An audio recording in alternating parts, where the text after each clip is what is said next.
Apa kabar nih semua? Jadi kita nih mau ngapain ya? Jadi hari ini aku dan teman-temanku nih dari kelompok 16 bakal ngadain podcast yang pastinya materi kali ini bakal menarik banget, dan kita juga bakal kedatangan Mas yang narasumber yang prestasinya ini keren banget sih. Sebelumnya boleh dong aku memperkenalkan diri dulu. Namaku Olivia Karisa, bisa dipanggil Risa atau Ica. Aku dari kelas B, Teknik Sipil 2020, kelompok kelas 16. Nah, di podcast kali ini aku nggak sendirian sih, aku juga ditemenin sama salah satu partnerku. Boleh kenalan dulu dong, Lula? Halo teman-teman, pasti kalian juga udah kenal aku ya. Namaku Ursula Tanisa dan biasanya dipanggil Lula sih. Nah, dari kelompok kasus 16 juga. Kita satu kelompok. Halo Lula. Oh iya, sebelumnya aku mau nanya ini kabar teman-teman semua. Semoga tetap sehat selalu ya, dan jangan lupa tetap patuhi protokol kesehatan, dan jangan ngumpul-ngumpul di kerumunan ya. Nah, jadi ya harusnya kan kita pada podcast kali sebenarnya bisa aja kan ya offline, tapi karena COVID-19 ini jadi banyak kegiatan kita yang terhambat nih. Tapi menurutku ini nggak mengurangi semangat kita sih buat belajar lebih banyak dari mas kita yang kayak keren banget nih masnya nih. Soalnya masnya ini namanya Mas Chandra Dwiwanda ya. Beliau ini telah memenangkan juara lomba K2R 4.0 atau kompetisi konstruksi ramping 4.0. Keren banget ya. Boleh langsung kita panggil aja nih, mungkin udah ada Mas Chandra. Iya, langsung aja. Mas Chandra, selamat malam. Selamat malam Mas Chandra. Halo, salam kenal buat teman-teman 2020. Iya Mas, apa kabarnya nih Mas? Salam kenal Mas. Halo Mas. Kalau kabar Mas Chandra sendiri gimana nih? Lagi ada kesibukan apa sih Mas akhir-akhir ini? Alhamdulillah baik. Hari ini saya masih dalam proses pelaksanaan kerja praktek. Jadi kemarin Agnes itu menghubungi saya itu kebetulan masih ada kesibukan di proyek KP saya gitu. Awalnya kan kita janjian kemarin hari Jumat ya kalau nggak salah ya. Nah kebetulan karena saya ada kegiatan sampai malam, jadi harus diundur sampai sekarang. Jadi untuk awalan kali ini saya mohon maaf atas mundurnya jadwal dari yang kalian rencanakan, tapi semoga tidak mengurangi bermanfaatan buat teman-teman. Nah, aku ada permintaan nih sebelum kita mulai. Boleh minta kenalan satu-satu dulu nggak? Biar kita saling kenal aja. Kan kalau misalnya udah kan kita lebih santai gitu buat ngobrolnya. Terus juga jangan terlalu tegang. Iya. Jadi tenang aja. Yang penting tugas kalian selesai, dan jangan anggap ini sebagai tugas sih sebenarnya. Anggap aja ini sebagai apa ya, canda gurau aja sih. Kita ngobrol aja, sharing pengalaman, diskusi. Jadi bukan satu sumber dari saya, tapi dari kalian juga. Kalian bisa nyeritain pengalaman kalian yang udah hampir setengah semester ya, udah UTS gitu. Jadi boleh deh kenalan dulu aja. Ini mau dimulai dari siapa dulu? Mungkin tadi aku sama Olivia sudah kenalan ya Mas. Namaku Lula dan temanku satu Olivia atau Ica. Mungkin sekarang bisa Agnes kenalan dulu. Iya, makasih Lula ya. Perkenalin Mas, nama aku Agnes. Aku yang ngubungin Mas kemarin. Salam kenal Mas. Ya, Boleh lanjut ke Ardin mungkin? Ya, perkenalkan Mas, nama saya Ardin Amartian. Biasa dipanggil Ardin dari kelas A. oh kenalannya gini biar seru. Nama, terus asalnya dari mana, Oke. terus kelas apa boleh deh. Terus dosen walinya siapa biar kalian kenal. Mungkin kalian udah dibagikan dosen walinya siapa, mungkin ada yang lupa. Iya, ada yang senyum berarti lupa nih. Nah, jadi dari awal namanya siapa, asal rumahnya dari mana, terus kelas apa, dosen walinya siapa, statusnya apa, boleh. Siapa tahu nanti ini di sini ada yang lagi cari juga kan. Boleh diulangin deh dari si Alivia, lanjut tuh ke bawah. Urut aja nih, ada di partisipan ada urutannya tuh. Ica ya tadi Bentar namanya. Mas, lupa dosen walinya Mas. Iya kan. Ayo, nggak apa-apa. Ingat-ingat kalau yang lupa, kalau lama carinya di skip aja nggak apa-apa. Oke. Lanjut Lula dulu deh. Tapi harus tahu loh. Iya. Ini aku dulu, Vi. Ya, Lula dulu aja. Oh yaudah. Deh. Perkenalkan Mas, nama saya Lula. Saya berasal dari Kota Semarang. Lalu saya kelas C, dosen walinya Pak Jati. Udah, gitu saja. Terus Ardin, Agnes. Oh iya, kenalin Mas, nama aku Agnes Maulana dari Jambi, kelas C. Terus dosen walinya itu Pak Nuroji. Pak siapa? Pak Nuroji. Oh, Pak Nuroji. Dari Jambi ya? Iya Mas. Lanjut mungkin Ardin. Perkenalkan, namaku Ardin dari Purwokerto.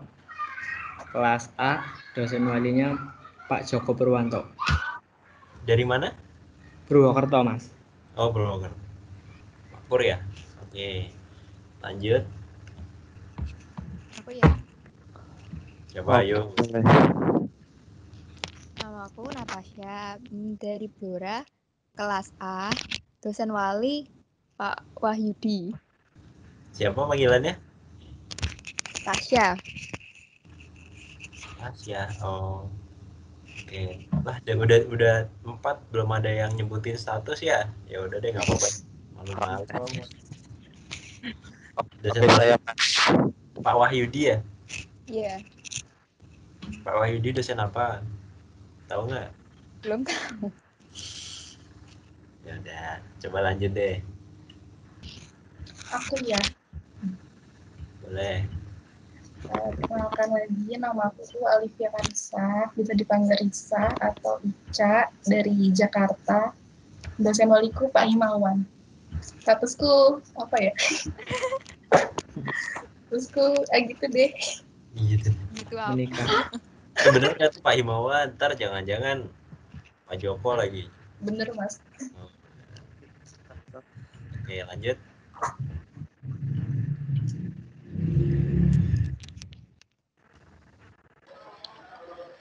Lanjut.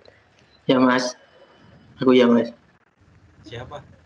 Kenalin Mas, aku Hafid dari Madiun, Oh, kelas B, dosen walinya Bu Hari Budeni. Bu Hari Budeni. Panggilannya siapa tuh Bu Hari Budeni? Bu Nino. Bu siapa? Bu Nino. Nah, sip. Berarti udah kenal. Ya Mas. Dari Madiun ya? Iya. Oke. Terus lanjut. Ya, aku Mas. Kenalkan, namaku Muhammad Bagjar Maulana, biasa dipanggil Bakti. Asalku dari Sidoarjo, kelas C. Dosen waliku Bu Nino. Oke. Sama kayak Hal ya? Ya, sama Mas. Kurang Rafli sama Rian. kalau suara saya masuk. Rafli lagi di luar ya? Maaf ya Mas, saya sedang di luar, agak berisik. Gak apa-apa. Kalau di luar masuk dulu. Oh, Ntar. oke. Ya. Kenalan dulu aja Di Rafli. dalam sebenarnya lebih berisik Mas. Oke, perkenalkan, nama saya Rafli Novarsullah. Saya dari kelas IUP. Dosen saya Pak Bagus, dosen wali. Oh. Asalnya Oh dari ya, saya berasal dari Bekasi. dari? Bekasi, Mas. Oh. Kalau dari IUP ngomongnya nggak Bekasi dong, dari Bekasi gitu. Bekasi. Oke, bercanda ya. Terus si Rian, Iya, belum Mas. kenalan ya Rian. Nah, perkenalkan nama saya Rian Miftahul Rizky, saya dipanggil Rian. Asal saya dari Karawang. Nah, kelas A, dosen walinya Pak Supri. Terus, eh, Pak Supri ya. status apa? Tuh boleh tuh statusnya tuh. Statusnya sudah menikah apa belum? Udah anak satu. Terus kayaknya kurang Belum sih, satu Mas. ya. Saya lihat di manage timnya grup kasus Iya, kalian Mas. itu Mas satu. masih ada Iya, Mas, satu. kurang Iya, satu. kurang satu, Mas. Siapa namanya? Namanya Aisyah. Iya, Mas. Kenapa dia? Berhalangan atau Dia sebenarnya Tadi lagi di luar, Mas. Tadi izin sama kami, tapi terus belum ada kabar lagi. Mungkin masih perjalanan pulang begitu. ya udah nanti kalau misalnya udah balik, udah masuk ke sini, kita kerjain aja dia biar kenalan gitu. Iya, siap, Mas. Oke, udah deh. Boleh dimulai, silahkan kalian dari. Aku dulu deh kenalan deh biar kalian kenal sekalian. Kenalin teman-teman, mungkin udah tahu ya namanya ya Chandra Dwi Awanda, bukan Dwi Wanda nih, Cak nih, salah nih. Maaf, Mas. Dwi Awanda. Saya asalnya dari Semarang. Nah, kebetulan ini lagi KP di Jakarta. Nah, untuk kelasnya kelas B dan dosen walinya tuh Pak Robert kalau teman-teman kenal. Nah, untuk tadi ini ya saya nggak prestatif banget kok, jangan dilebih-lebihin lah. Paling cuman K2R sama LKTI aja saya, masih ada yang lebih baik kok. Cuman kebetulan kemarin dari teman-teman panitia diamanahkan untuk membagi pengalaman, sharing ke kalian gitu. Oke, boleh deh dimulai dari pertanyaan apa, monggo. Mau pertanyaan, mau diskusi, silahkan. Yang penting juga sih teman-teman. Mungkin bisa mulai dari Agnes. Oh ya, makasih ya kesempatannya ya. Ini Mas, pertama saya ingin bertanya, sebenarnya lomba K2R itu apa sih Mas? Lombanya kayak gimana gitu? Oke, kalau dari penjelasan perlombaan ya K2R itu tuh sebenarnya kompetisi konstruksi ramping. Lebih ke arah fokusan keilmuan itu manajemen konstruksi, teman-teman. Kan di teknik sipil kan ada 5 bidang teknik sipilan ya. Apa aja ada yang bisa sebutin nggak? Ayo, kalian masuk di sipil apa aja masa nggak tahu? Struktur. Oke. Cairan, Cairan. Terus manajemen konstruksi. manajemen konstruksi. Terus transportasi. Terus satu lagi? Tanah. Apa sih? Geolog. Iya, Yang pertama. geoteknik. Itu salah satu lombanya itu yang K2R itu tentang manajemen konstruksi, gimana kita membangun konstruksi dengan manajemen waktu, manajemen biaya juga, itu ada costnya juga, tapi dalam bentuk simulasi kayak gitu. Itu perlombaannya, dan kebetulan tim kami dari Undip itu dari 2000 K2R, pokoknya dari K2R 1.0 itu kita udah juara terus. Dan alhamdulillah yang terakhir K2R 4.0 itu timnya saya itu terakhir juara 2. Nah, karena tahun ini tuh harusnya ada lagi nih di bulan Oktober, tapi kan karena COVID jadi bentuk perlombaannya diganti webinar. Nah, kemungkinan nanti lagi tahun depan. Nah, silahkan teman-teman nanti kalau yang berminat, kalau misalnya saya masih di sipil nanti tetap ada pelatihannya, tapi jangan di sipil lah, doain saya lulus ya. Amin. Iya Mas. Itu kalau penjelasan singkat dari lomba K2R. Jadi lombanya cukup simple tapi rumit, soalnya manajemen timnya sangat dibutuhkan. Timnya itu ada 6 orang, 7 sama satu lagi itu bisa dibilang kayak apa ya, PM-nya lah kayak gitu. Jadi benar-benar mini pelaksanaan proyek kayak gitu. Mau nanya lagi Mas? Boleh, siapa ini yang nanya? Kalau yang nanya disebutin namanya dong. Agnes Mas mau nanya. Oh Agnes, ya maaf. Soalnya yang open mic ini ada banyak nih. Iya. Terus Kriteria pemenangnya itu gimana ya Mas? Yang paling murah kah atau yang paling kriteria pemenangannya? oh kalau dari sisi lombanya itu dari sebenarnya penilaiannya kompleks, sangat-sangat kompleks. Jadi nggak cuma yang paling murah, tapi yang paling cepat.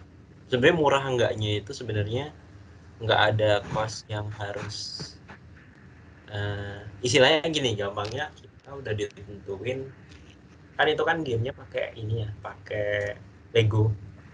Misal kita udah ditentuin 10 Lego untuk bangun satu bangunan.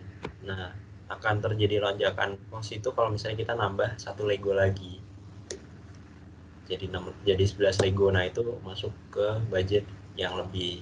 Nah, untuk manajemen waktunya itu bagaimana kita melakukan cycle perputaran pelaksanaan konstruksinya itu bisa dalam waktu yang singkat-singkatnya.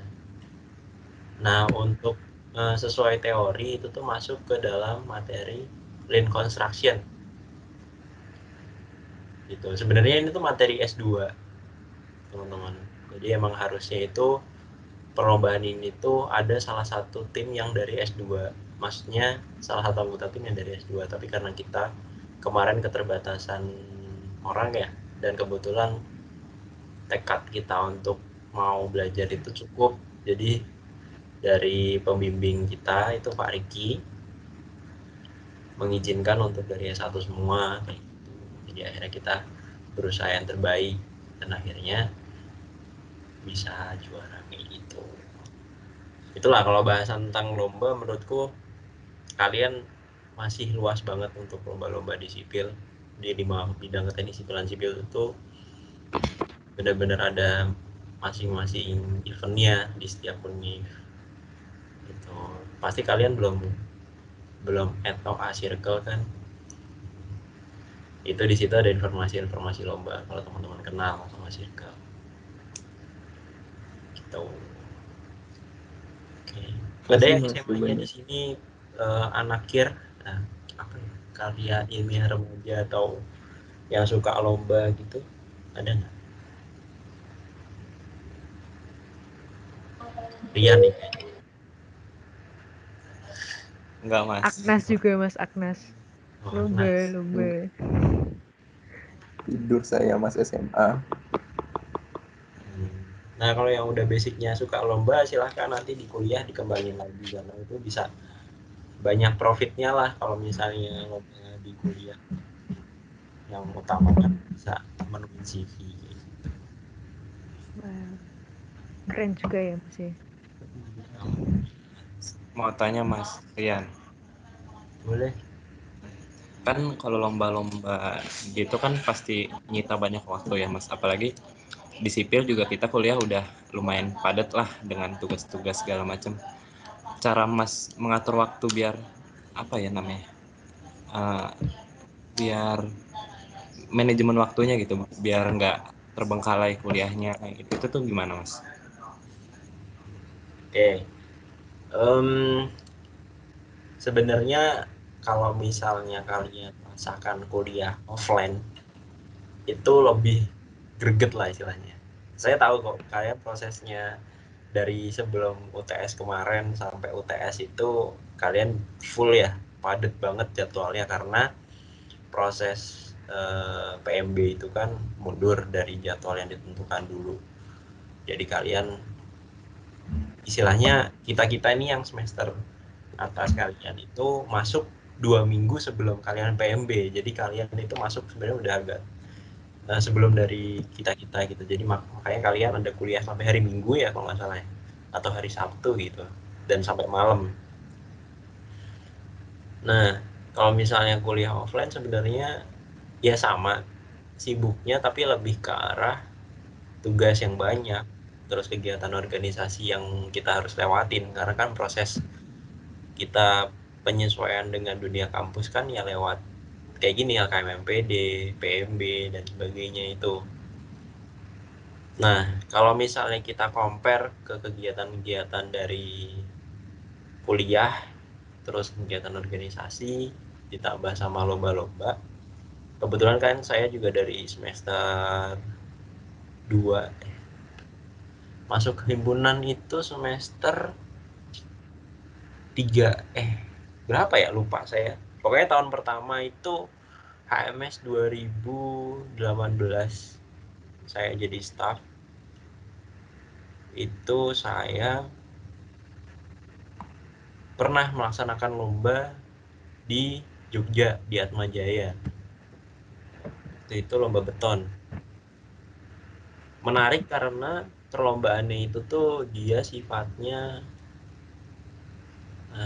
doing, kayak kita mixing sendiri di sana, nggak perlu bikin video di sini. Kan ada macam-macam lomba tuh, ada yang lomba bikin dari labnya sipil, kita bikin video terus kita kirim. Nah ini tuh kita berangkat ke sana untuk bikin beton di sana. Nah di situ saya mulai kerasa kayak, wah ternyata dari waktu saya kuliah terus organisasi sama saya harus mempersiapkan lomba itu cukup keteteran awalnya. Nah cara membagi waktunya, kalau yang dulu saya lakuin itu pas pertama-pertama lebih ke arah fokus sebenarnya. Jadi gini, kalau misalnya kita punya jadwal kuliah kan udah pasti. Nah di sela-sela kuliah kan pasti ada waktu yang kosong gitu. Nah itu dimanfaatin buat kita nyari atau nyusun proposal dari lomba. Kalau misalnya pertanyaan tadi Rian tadi, membagi waktu untuk kita mempersiapkan lomba ya sama waktu kuliah. Sebenarnya kayak gitu. Kalau misalnya udah lanjut makin ke sini kan kita udah makin bisa, pengalaman udah ada nih dari semester-semester sebelumnya, kita udah bisa bagi waktu kapan harus kuliah, kapan harus ngerjain tugas, kapan harus rapat-rapat organisasi, kapan harus nyusun proposal lomba kayak gitu. Nah itu akan terbentuk ketika teman-teman udah ngalamin sendiri di sini. Nah bentuk sharing saya ke kalian kayak gitu. Jadi awalnya kita harus bikin to-do list kalau aku bilang ya. Jadi dulu tuh saya karena saking banyaknya yang harus dilakuin dalam satu hari, jadi setiap pagi itu saya harus nulis kira-kira dalam satu hari itu saya harus ngapain aja. Misal pagi kuliah dari jam berapa sampai jam berapa, kosongnya jam berapa, terus rapat-rapatnya jam berapa, itu saya tulis semua tuh. Makanya saya bilang to-do list. Karena saya tipenya yang agak lupa kalau nggak ditulis. Makanya saya terima kasih banget sama Agnes tadi udah diingetin, Mas nanti malam kita ada ketemuan kayak gitu. Itu makasih banget karena reminder kayak gitu penting.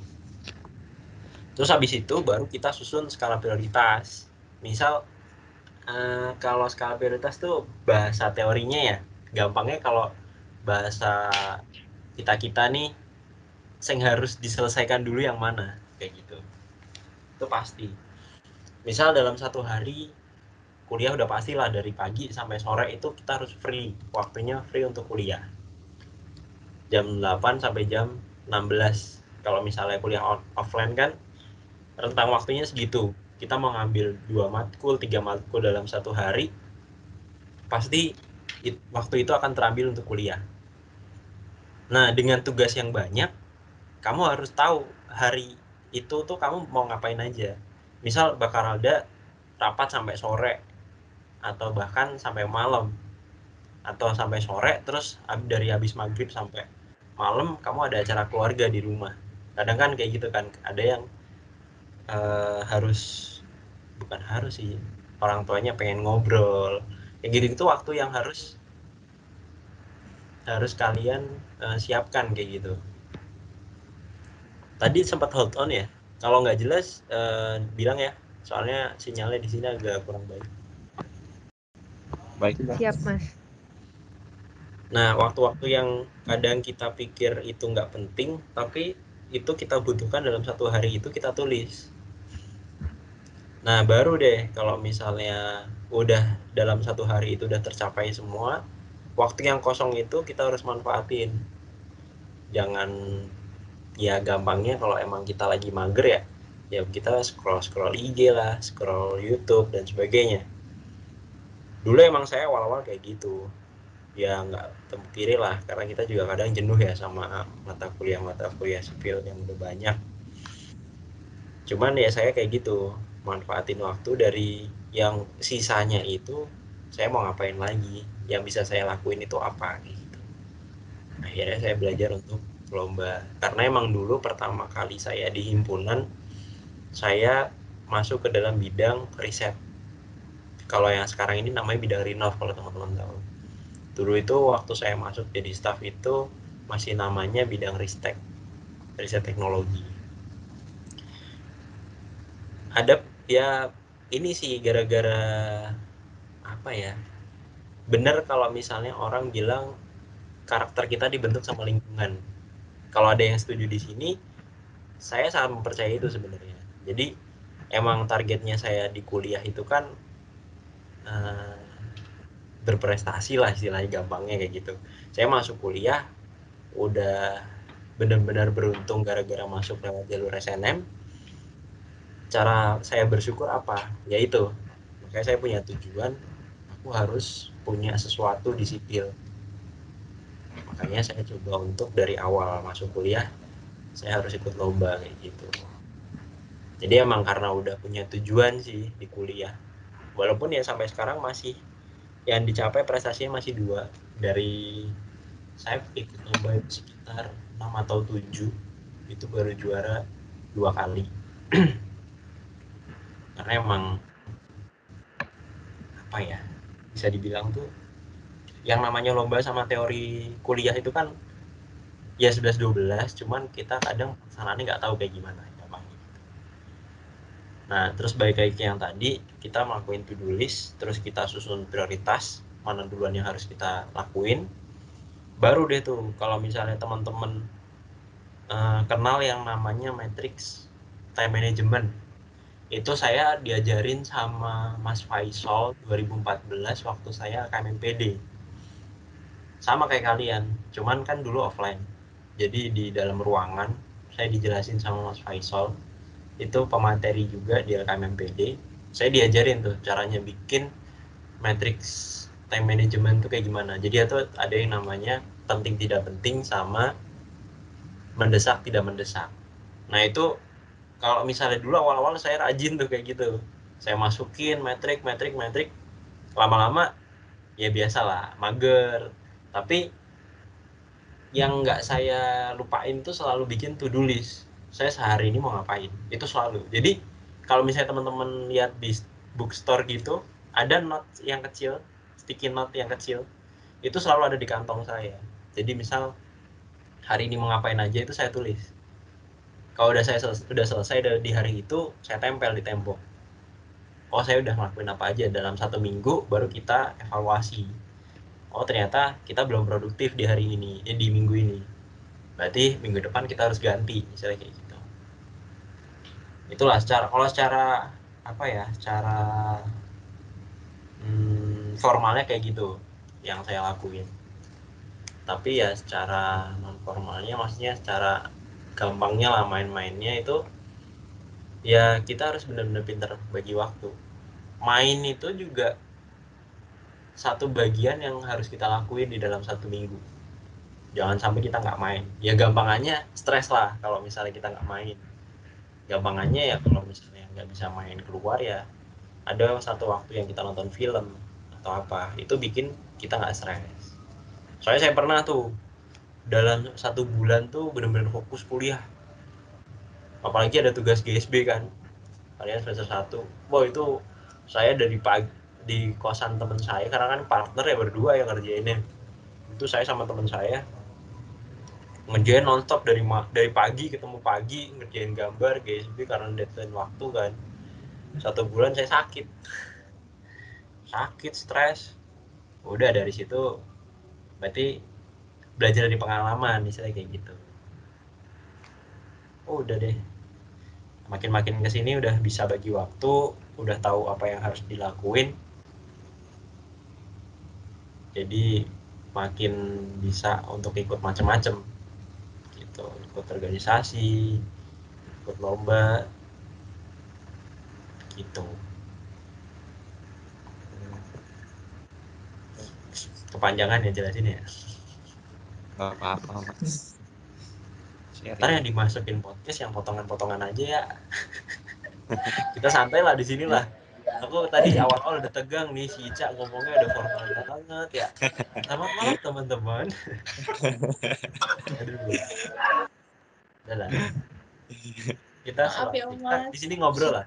Kalau ada teman-teman yang mau curhat kayak, Mas ini kita udah enek sama tugas-tugas, udah kuliahnya full, tugasnya banyak, cerita aja.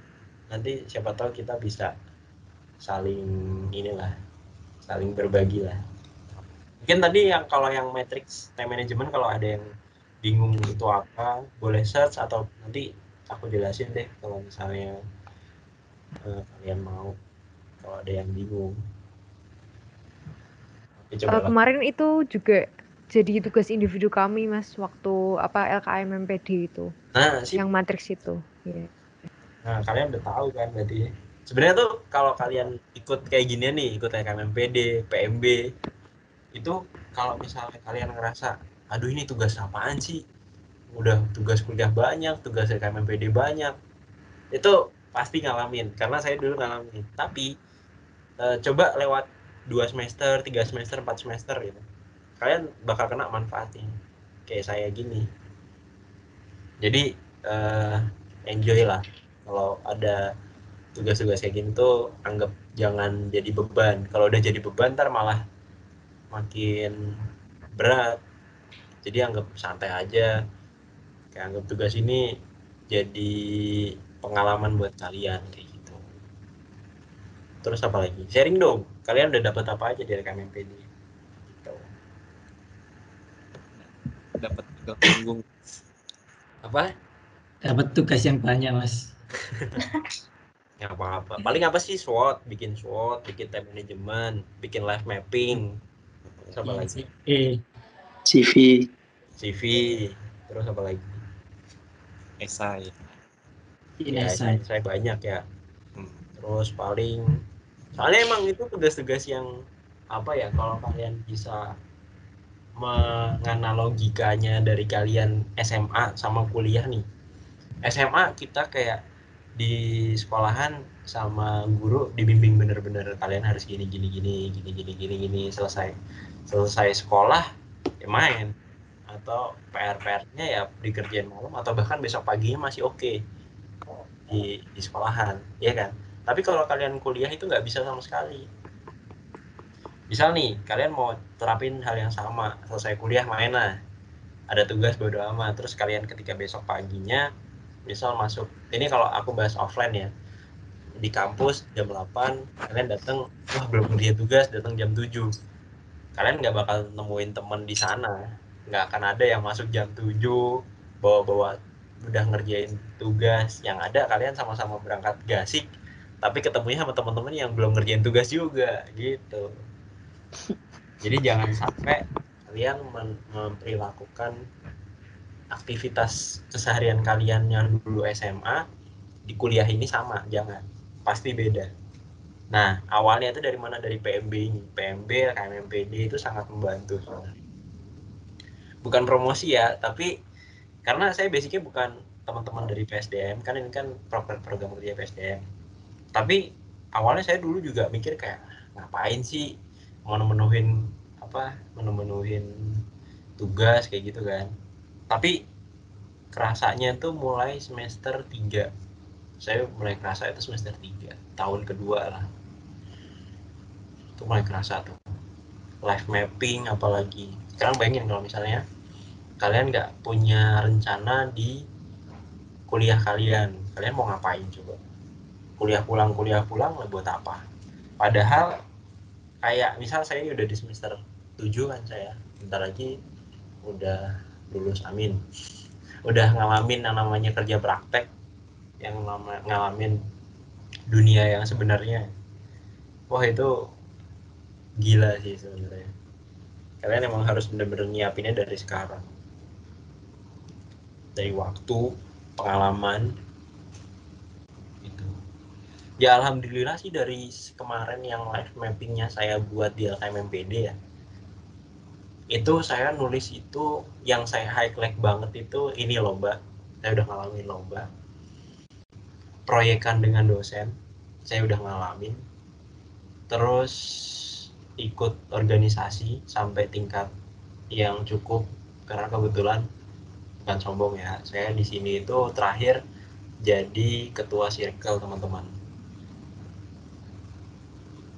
Gitu. Jadi kalau teman-teman tanya tentang lomba, ya monggo, nanti tetap ada waktunya kok, nanti ada kegiatan dari HMS yang ngeling ke circle gitu, nanti bakal saya jelasin lomba di sana dengan banyak.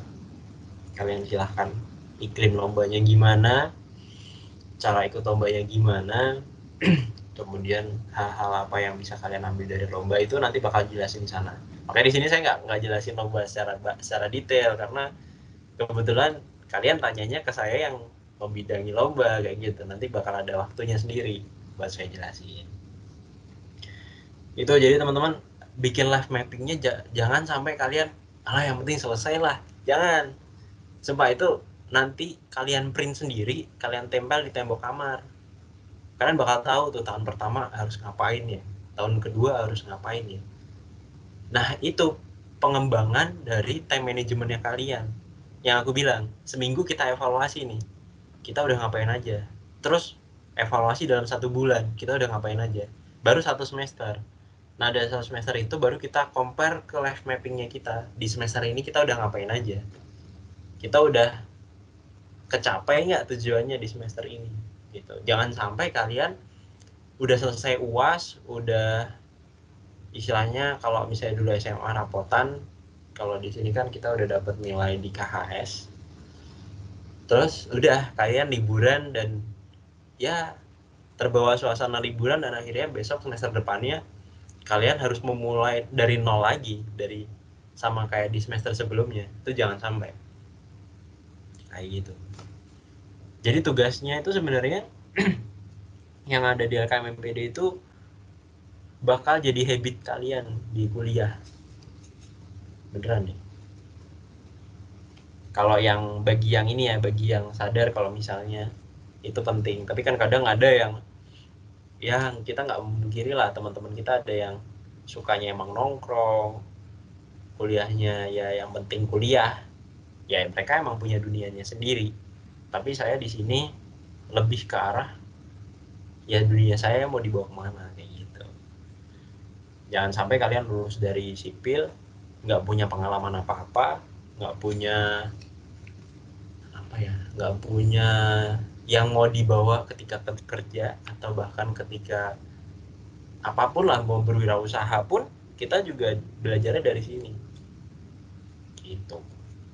Oh jangan salah, saya juga punya usaha loh, tapi karena COVID ya biasa lah. Usaha apa? Kalau kalian search di IG lah, lihat Rumah Event Semarang, atau di IG saya juga ada di bio-nya tuh. Boleh lah kita tukeran IG lah di sini lah, lumayan nambah follower. Boleh, ya. boleh. Boleh. Mas mau tanya nih. Boleh. Jadi kan setiap mahasiswa itu kan ada yang pinter banget, terus ada yang biasa aja gitu. Nah, menurut Mas Chandra sendiri tuh, kita yang biasa aja itu tuh bisa nggak sih ikut lomba-lomba atau lomba K2R kayak gitu-gitu, Mas? Oke, sebenarnya gini teman-teman, kalau kalian mulai lihat ya, bener-bener buka mata di sipil, yang ikut lomba tuh malah yang biasa aja, beneran ya. Yang pinter banget, dia malah ya fokus sama kuliahnya, dia akan kejar IPK. Tapi kalau teman-teman yang dia suka lomba, pasti IPK-nya biasa aja, tapi justru pengalaman lombanya luar biasa. kayak gitu. Jadi jangan pernah pandang sebelah mata teman-teman yang biasa aja. Justru dengan yang teman-teman biasa aja tuh, ini biasa aja dalam konteks nilai kuliah, ya kan, yang Ula maksud tadi kayak gitu kan, nilai kuliah, terus kuliahnya biasa aja, tugas-tugasnya ya yang penting dikerjain tapi tuntas. Itu malah justru dia punya pemikiran yang berkembang gitu. Dan bukan karena kalau yang saya alamin ya, saya tuh termasuk tipe yang biasa aja sebenarnya, tapi ya banyak teman-teman yang bilang pinter lah apalah, ya menurutku ya aku biasa aja lah. Itu IPK saya sempat turun. Kenapa? Karena ya itu tadi, saya fokus ke organisasi, fokus ke lomba. Karena apa? Itu lebih punya nilai menurut saya. Nilai dalam artian untuk pengalaman, untuk kayak gini, saya bisa sharing di sini itu kan karena pengalaman saya di lomba, atau bahkan yang teman-teman bilang figur prestatif lah, enggak lah, biasa aja. Tapi justru yang membawa saya di sini itu pengalaman saya yang kayak gitu. Coba saya cuman pinter, IPK tinggi, nggak akan pernah jadi pembicara kayak gini, pemateri kayak gini nggak apa. Coba lihat deh, kalau kalian lihat yang semua, misalnya ini kan dibagi per materi, satu orang satu kelompok ya, coba dilihat dan cari dia tarik garis akademiknya kayak gimana. Pasti lebih ke arah yang biasa ke luar biasa, bukan yang kebiasa ke bawah ya, tapi biasa ke atas. Tapi kebanyakan tuh ada yang di biasa karena dia punya pengalaman di situ. Jadi bukan berarti dia bodoh dalam artian akademik, tapi lebih ke arah dia mencari peluang lain selain mengejar IPK gitu. Karena ya kita nggak bisa unggul di akademik, unggul di non akademik, terus punya pengalaman organisasi luar, lomba-lomba banyak. Ya emang ada orang yang kayak gitu, tapi ya cuman sepersekian persen lah, ya kan. Jadi jangan pernah pikir kalau misalnya kalian nih ngerasa, aduh ini saya mau ngejar IPK tinggi tapi kok biasa-biasa aja, gimana ya. Nah, silahkan kalian coba berpikir ulang, oh ternyata saya kayak gini tuh karena emang saya punya tujuan mengembangkan soft skill. Kan ada yang namanya hard skill sama soft skill ya teman-teman, kalau misalnya udah diajarin di LKMPD. Nah itu tuh harus imbang teman-teman. Jangan sampai hard skillnya kita tinggi, IPK-nya kita tinggi, tapi soft skillnya kita masih di sini. Yang ada kita diinjek-injek sama orang. Gampangnya kayak kita pintar banget, dari segala teori benar, pintar, tapi dia nggak bisa ngomong. Maksudnya nggak bisa ngomong. Kalau misalnya meeting atau dalam keadaan yang harus berdiskusi sama orang banyak untuk mengambil keputusan, dia nggak pintar, ya dia bakal diinjek-injek sama orang, atau bahkan dia dimanfaatin sama orang lain. Itu pikiran saya luas ya, kayak gitu. Makanya hard skill sama soft skill itu harus imbang. Kalau misalnya hard skillnya biasa-biasa aja, ya soft skillnya ya harus biasa-biasa aja, dalam tanda kutip ya. Maksudnya biasa itu apa ya jelasin ya, gampang ya. Gini, kalau misalnya kita punya 3 tingkat di akademik gitu, kita ada di tengah. Nah, gimana caranya kita harus menyeimbangkan yang soft skill kita dari lulusan SMA, kan kita masih 0 ya. Jadi kita harus naik step. Oke, kita dari SMA kita udah di yang paling tinggi, kita emang ranking 1 paralel SMA. Tapi apa iya dia bisa untuk berkomunikasi dengan baik atau punya relasi yang banyak? Nah, pasti kan kehidupan ada plus minusnya yang kayak gitu. Makanya kita harus naikin soft skill kita dengan, ya bukan saya bilang mengorbankan ya, tapi ada emang semua perlu pengorbanan kalau misalnya kita mau untuk mengejar sesuatu. Nah, salah satunya itu dengan tidak menurunkan standar akademiknya kita, tapi ya udah, kita nggak yang pintar-pintar banget, tapi kita lebih ke fokus ke yang lain dan tidak meninggalkan yang wajib kayak gitu. Itu saya bukan ngajarin yang kalian gak usah kuliah gitu, enggak ya. Yang lebih baik ya kalian pintar, kalian jago lomba, kalian organisasi jadi ketua himpunan, itu lebih oke. Gitu. Oh ya Mas, saya mau bertanya. Gimana? Kan menurut saya tiap orang itu punya potensi diri yang tersembunyi. Nah, itu cara menonjolkan itu Potensi, maksudnya gimana? kan tiap orang itu pasti punya potensi diri. Nah, cara menonjolkannya itu gimana? Oh, cara menonjolkannya gimana caranya? Simpelnya gini, kamu mau punya kemauan, kamu punya tujuan, lakuin. Kamu bakal tahu seberapa jauh potensi kamu. Itu. Kalau bisa dibilang saya itu udah ngalamin semuanya di kuliah. Saya punya pengalaman organisasi, pengalaman lomba, pengalaman bisnis, pengalaman leadership. Itu semua saya ambil. Saya mau cari tahu, saya itu jiwanya ada di wirausaha atau jiwa saya akademisi atau organisatoris atau yang biasa-biasa aja. Nah itu caranya ya saya lakuin. Makanya saya di semester 3 dan semester 4 itu kuliah saya sempat agak keteteran sebenarnya. Tapi di situ saya ambil pengalaman banyak. Saya ambil program leadership. Saya coba gali di situ dengan tugas-tugasnya, dengan semua pengalamannya. Akhirnya saya coba untuk buka bisnis. Buka bisnis saya pernah dan alhamdulillah profitnya lumayan. Berarti saya ngerasa, oh saya punya jiwa di sini. Tapi di satu sisi lain, saya aktif juga organisasi. Saya terus kembangin. Semua saya kembangin, saya kritisin. Akhirnya saya juga berhasil untuk jadi seorang pemimpin sebuah organisasi.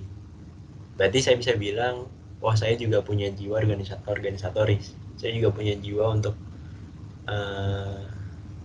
berorganisasi dalam hal apapun gitu. Maksudnya ya jago memanage apapun lah. Kalau misalnya ya bukan apapun juga sih, kesannya sombong ya. Tapi maksudnya dari pengalaman saya 3 tahun ini, saya goalsnya tercapai lah di bagian organisasinya.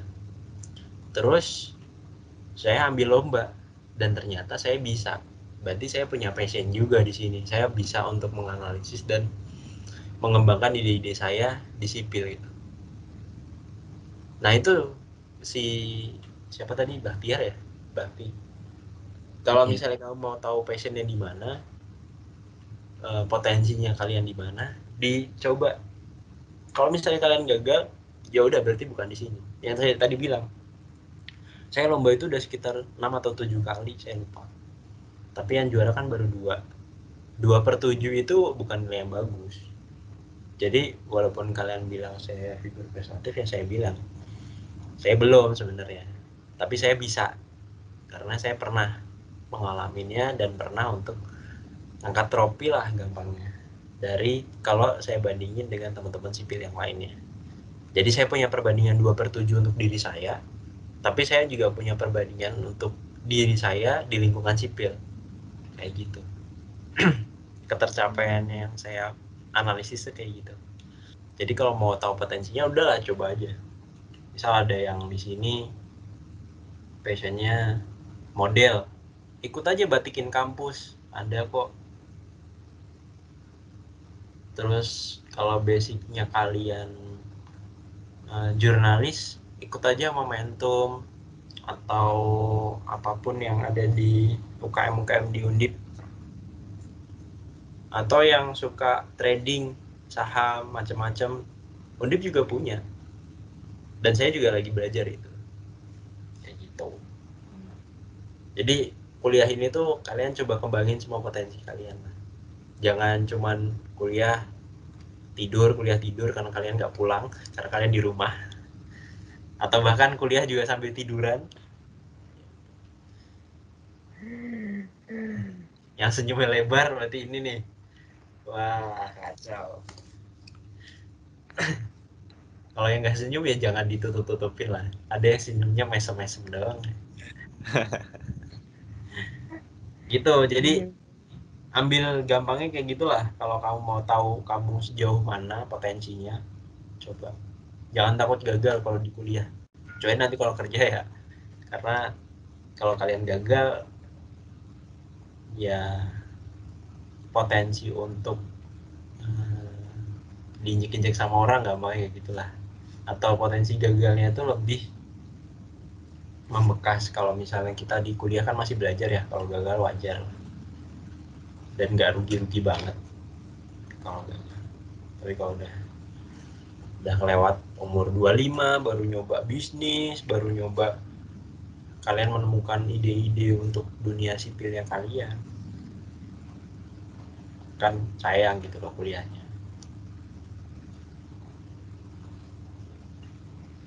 Aduh aja. Tadi pertanyaan gue belum dijawab nih, podcastnya mau dikirim kemana? Saya izin Ke YouTube.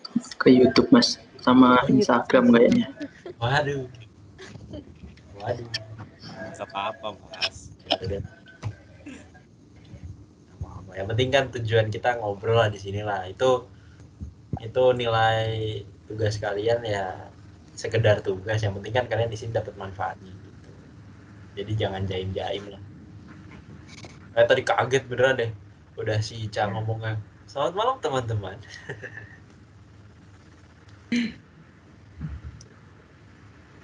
Cocok nih si Ica sama si Ula jadi MC aja, kalian masuk eksternal sana di himpunan. Bagus.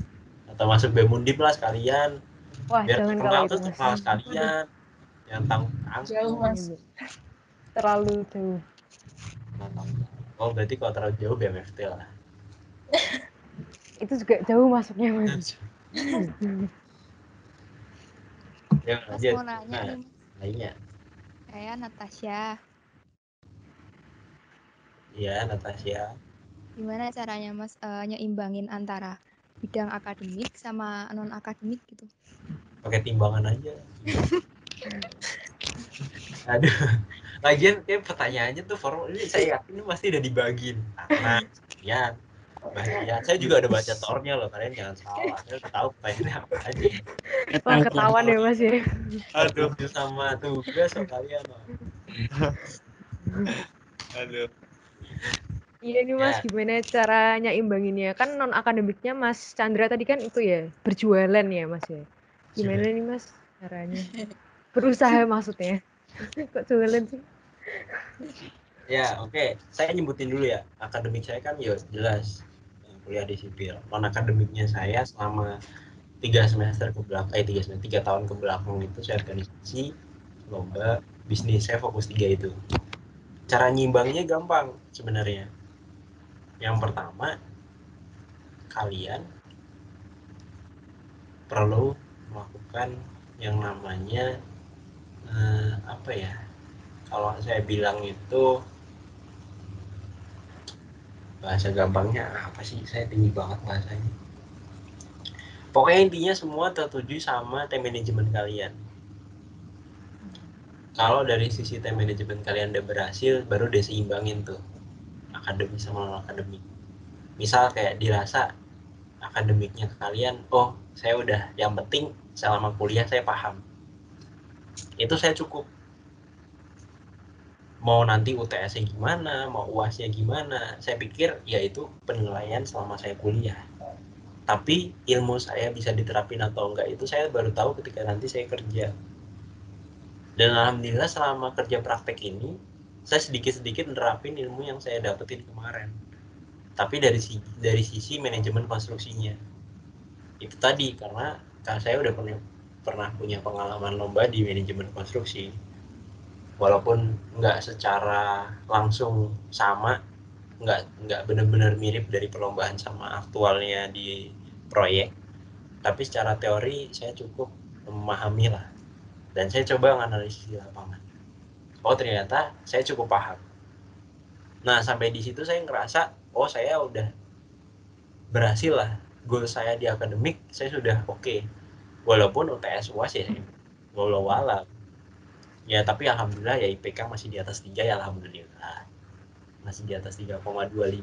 Kan standar perusahaan 3,25 toh. Berarti udah goal sisa gitu. Berarti saya udah alhamdulillah.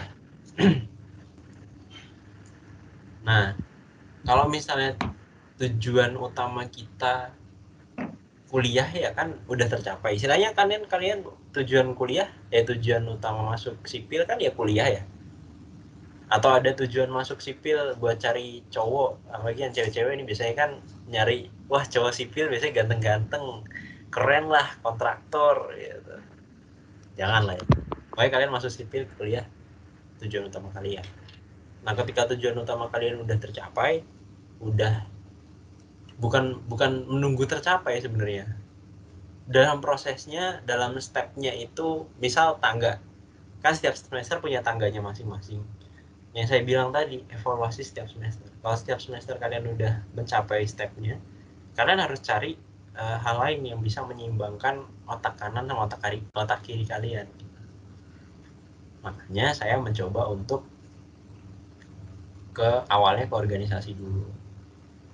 Organisasi, saya mulai belajar untuk bisa berbicara dengan orang lain, berkomunikasi, tim manajemen. Bukan time management lagi, tapi tim.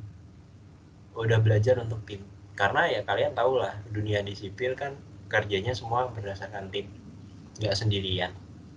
Nah, kalian bisa belajar dari mana ya? Salah satunya dari organisasi. Saya dulu tuh SMA kutu buku lah. Bener-bener cuman sekolah pulang, teman mainnya dikit. Jadi saya ngerasa saya belum bisa berhadapan sama orang lain. Saya belum bisa bergaul dengan orang baru. Makanya di kuliah ini saya benar-benar belajar gimana caranya berhadapan sama orang lain, apalagi dalam satu tim. Nah, kalau misalnya kita udah berhasil dalam target kita kedua, kan tadi hard skill kita udah oke, soft skill kita udah oke. Nah, untuk mendapatkan hasil dari kedua ini kita mau ngapain? Salah satunya saya coba untuk bisnis. Kenapa bisnis? Kalau di konsepnya saya, konsep hidup saya, bisnis itu juga menerapkan kerja sama tim. Saya bisnis bertiga. Gimana caranya kita bisa memanage teman-teman saya untuk bisa menghasilkan profit? Di sini kan gampangnya kayak gitu ya kalau bisnis ya. Terus gimana caranya kita bisa mengatur time manajemennya kita? Time dan tim. Lagi-lagi time dan tim manajemen. Tapi saya terapkan langsung di situ. Dan alhamdulillah selama 1 tahun saya evaluasi dan profitnya alhamdulillah. Nah, dari situ kenapa saya belum belajar mengaplikasikan sisi hard skill saya? Karena ya itu tadi, saya merasa belum dalam step tangga ketercapaiannya saya itu belum sampai ujung. Jadi saya merasa ilmu saya belum bisa diterapin di dunia kesipilan. Karena saya belum tuntas kuliahnya. Makanya saya belajar untuk sejauh mana sih saya berhasil untuk belajar tentang soft skillnya saya itu dari bisnis dulu. Dan ternyata alhamdulillah oke, berarti saya ngerasa sisi akademik dan akademik saya udah seimbang di situ. Walaupun ya emang setiap waktu itu selalu naik turun.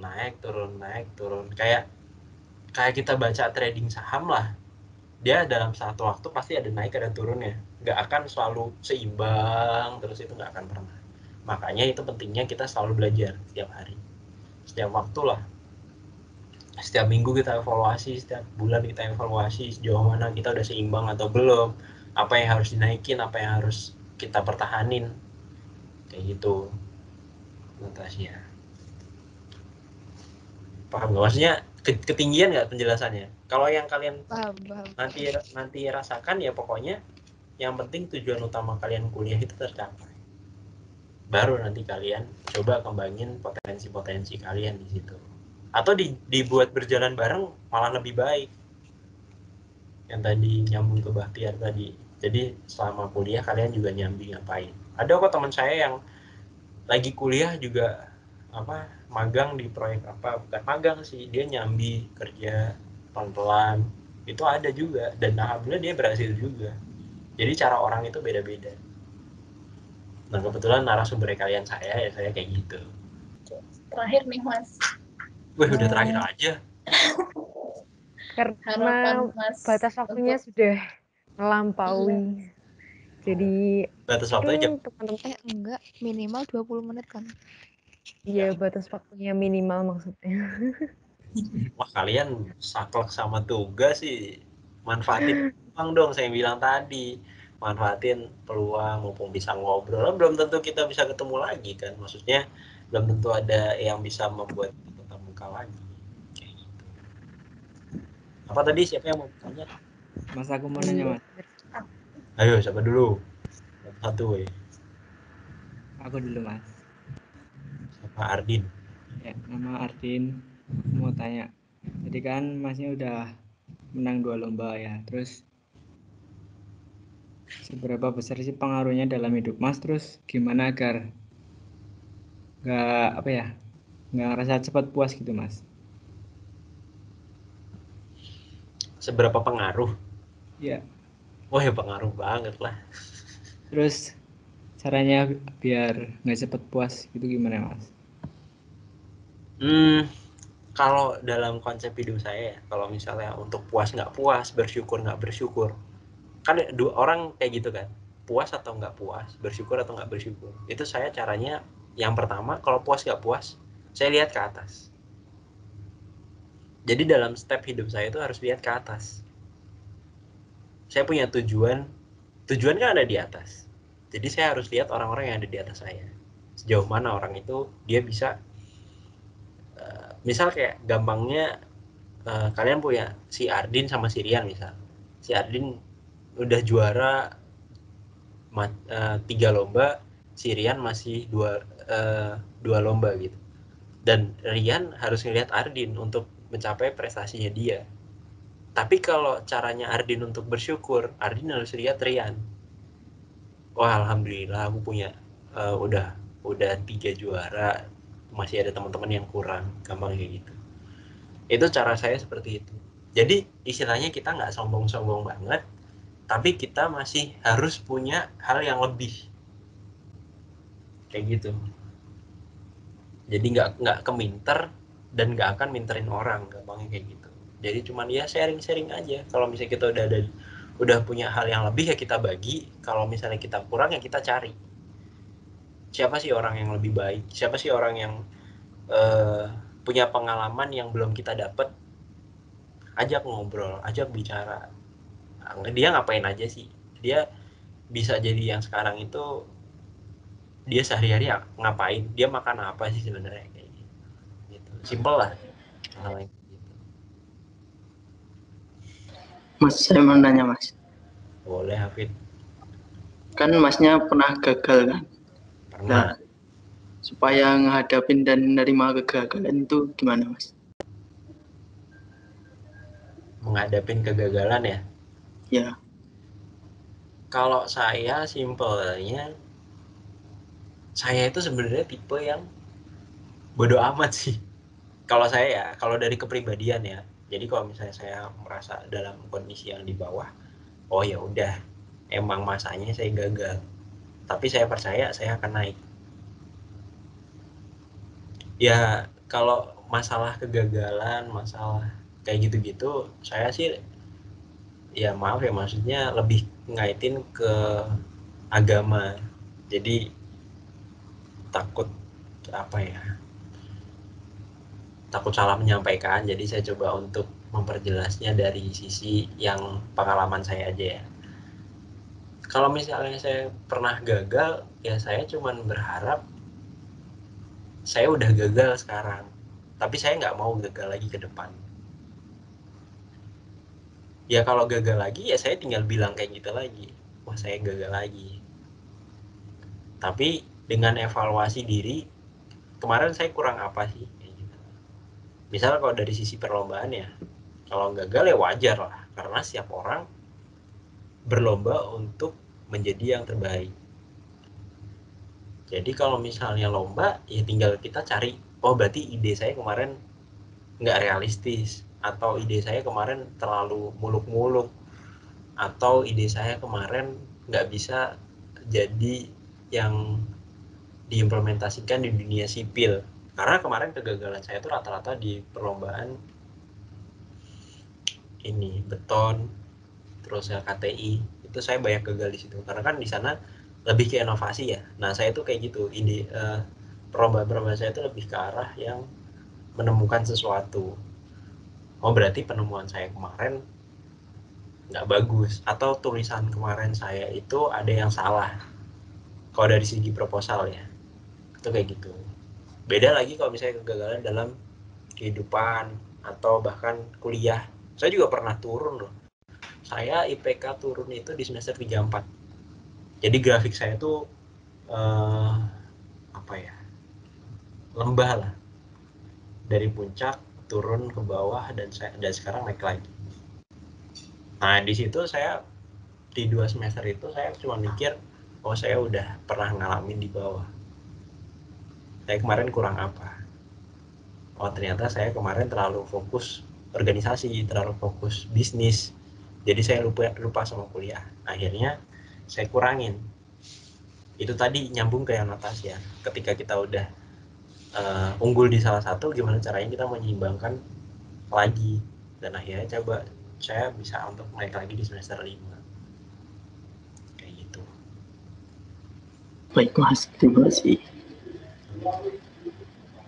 Lagi tadi si Ica atau Karisa atau siapa namanya, Isa, mau tanya. Misi Mas. Saya mau nanya Mas. Siapa ini? Rafli Mas. Oh Rafli, oke. Maaf ya Mas, sebelumnya agak berisik tempat saya. Iya gak apa-apa. Saya mau nanya, jadi hal apa saja yang selalu membuat Mas termotivasi untuk melakukan sesuatu? Seperti misalnya ada Mas lagi down, dan apa yang membuat Mas termotivasi untuk mau melakukan kembali gitu? Ya kalau misalnya masalah motivasi udah jelas lah ya, pasti orang tua. Karena saya basic keluarga yang biasa aja, terus bukan orang yang di dunia sipil, maksud saya biasa aja tuh kayak gitu. Jadi orang keluarga saya tuh sosial, lebih ke arah sosial, jadi bersinggungan sama masyarakat dan sebagainya. Nah baru ini saya bersinggungan sama dunia mati, maksudnya harus membangun sebuah atau berinteraksi sama, mau membentuk wujud fisik. Kalau misalnya keluarga saya itu kan lebih ke arah ya, mereka target mereka mengembangkan manusia. Nah kalau saya kan mengembangkan wujud-wujud fisik lah. Motivasi saya di situ. Gimana caranya saya bisa membahagiakan orang tua, membanggakan orang tua, dan bisa punya hasil dari kuliah saya gitu. Jadi nggak cuma kuliah pulang, kuliah bayar UKT, selesai nilai IPK jelek, kan nggak gitu doang. Tapi harus ada yang diwujudin gitu. Punya apa sih? Ya simpelnya karena saya tuh tipe orang yang melihat ke depan. Ya kalau orang-orang yang orang-orang bilang visioner lah, maksudnya punya tujuan di depan, punya harapan di depan. Nah itu jadi acuan saya, punya motivasi di situ. Karena nggak bisa saya melangkah ke depan kalau misalnya saya di sini diem-diem aja, nggak mau kayak gitu. Nggak bisa saya ngambil mangga kalau saya nggak manjat. Masa saya diem aja di bawah nungguin mangga itu matang turun, kan nggak mungkin. Saya harus berusaha gitu. Oke, Mas. Harapan Mas nih untuk peserta LPMPD 2020 ini apa, Mas? Pasti udah pertanyaan penutup ya. Pertanyaan Ketahuan penutup lagi. ya sekalian pengembangan diri. Pengembangan diri tadi belum. Aduh. Mengisi ruang waktu supaya produktif belum. Aduh. Udah terjawab Oke, semua. kalau harapannya saya sih tadi udah sebenarnya di awal ya. Benar-benar kalian coba untuk nikmati proses. Karena hasil yang kalian rasakan itu bukan sekarang, bukan setelah kalian bukan selesai LKMPD kalian langsung hasilnya kerasa, enggak. Tapi kerasanya setelah kalian di semester tua, semester 3, semester 5. Tugas sudah makin banyak, kalian udah harus masuk organisasi, terus udah punya misal nyambi kerja atau bahkan apa ya kayak gitulah pokoknya. Kalau kalian udah punya kesibukan, kan kita nggak tahu ya semester depan kita bakal ngapain aja, kita bakal bersinggungan dengan apa, atau bahkan ada isu-isu apa yang harus kita kritisin. Ingat, mahasiswa itu juga tonggak pergerakan masyarakat lah gampangnya. Saya juga pernah untuk mengkritisi hal-hal yang kayak gitu, karena saya juga udah pernah sampai di tingkat LKMMD. Kan setelah LKMMPD ini kan ada LT, kalau teman-teman kenal, ada leadership training, ada LKMMD. Di situ teman-teman banyak belajar lah step-stepnya untuk menyesuaikan diri di kuliah. Nah, salah satu pembukanya itu di sini. Yang saya pesan tadi, jangan kebiasaan kalian di SMA itu kalian bawa lagi. Karena kalau saya pikir kalian masih merasakan kuliah online, belum kuliah offline. Jadi belum merasakan realnya kuliah di sipil itu belum. Kalian cuman nerima materi, nerima tugas, belum pernah ketemu, bahkan mungkin si Rian belum pernah ketemu sama si Ula, atau bahkan si Hafid belum pernah ketemu sama si Natasha. Itu yang kalian perlu pikirkan ke depan. Oh, ternyata semester depan, semester 2, saya udah harus datang ke Semarang, udah harus nyiapin waktu ngekos, macem-macem. Yang tadinya saya SMA cuma di rumah, makan dimasakin, terus nyuci dicuciin, misalnya kayak gitu. Itu yang kalian perlu pikirin sebenarnya. Gitu. Tapi beneran kalian belum pernah ada yang ke Semarang ya? Belum pernah ke Undip? Maksudnya di luar pendaftaran, maksudnya di luar dari Belum pernah, Mas. proses verifikasi. Belum pernah kan? Kuliah maksudnya selama kuliah belum pernah lihat dosen di sipil kan?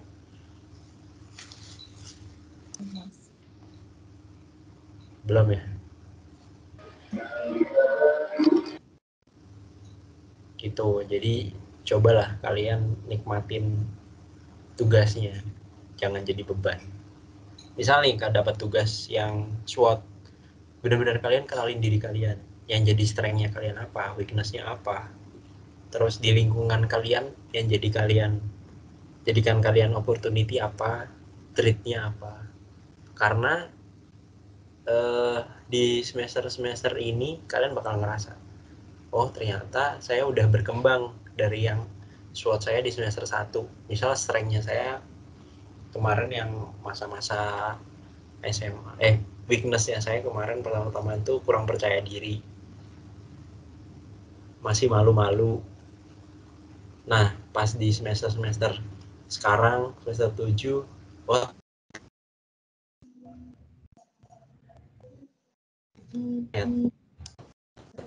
saya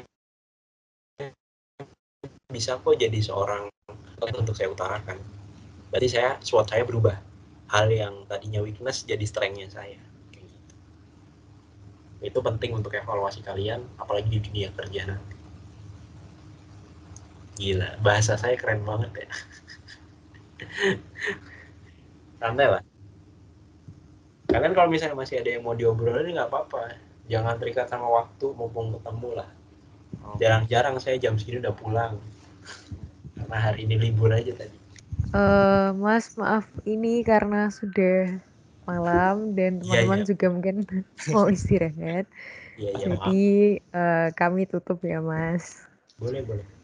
Ya, kami dari kelompok 16, kasus 16 ingin mengucapkan banyak terima kasih kepada Mas Chandra sudah mau berbagi sharing dan menjawab pertanyaan-pertanyaan kami yang juga akan kami upload di podcast nanti. Jadi terima kasih atas saran-saran dan harapan-harapannya Mas Chandra buat kita juga, dan kita berharap semoga apa yang Mas Chandra omongin semua ke kita dapat kita terapkan nanti ke depannya gitu. Baik, terima kasih banyak Mas sekali lagi. Terima Terima kasih, kasih, Mas. Terima kasih, Mas. Semoga lancar acaranya, lancar kegiatannya, kuliahnya, semuanya lah. Pokoknya berpikir positif, jangan pernah merasa beban. Kalian udah punya pilihan, silahkan jalan. Terima kasih dari saya juga. Maaf kalau misalnya saya ada salah kata yang menyinggung hati kalian atau ada yang tidak berkenan. Terus juga podcastnya yang bagus ya. Jangan yang gila. Saya juga mau. Terlalu ini sih terlalu santai sih sebenarnya. Tapi nggak apa-apa. Semangat buat kalian. Siap. Semangat juga buat Mas Chandra ya, Mas. Terima kasih banyak sekali lagi, Mas. Terima kasih, Mas. Ya, saya banyak, Mas. Ya, saya pamit duluan ya. Terima kasih Alivia, Agnes, Ardin, Bahtiar, Rian, Natasha, Lula, sama Hafid dan teman-teman yang nggak hadir. Salam buat kalian, salam kenal. Semoga cepat bisa ketemu di kampus. Silakan say hi di kampus. Kita sharing lagi lebih banyak nanti di sana. Siap. Terima kasih. Terima Pamit kasih. duluan ya. Ya, Mas. Iya, Mas. Mari, Mas. Mari, Mas. Ya, boleh. Ya.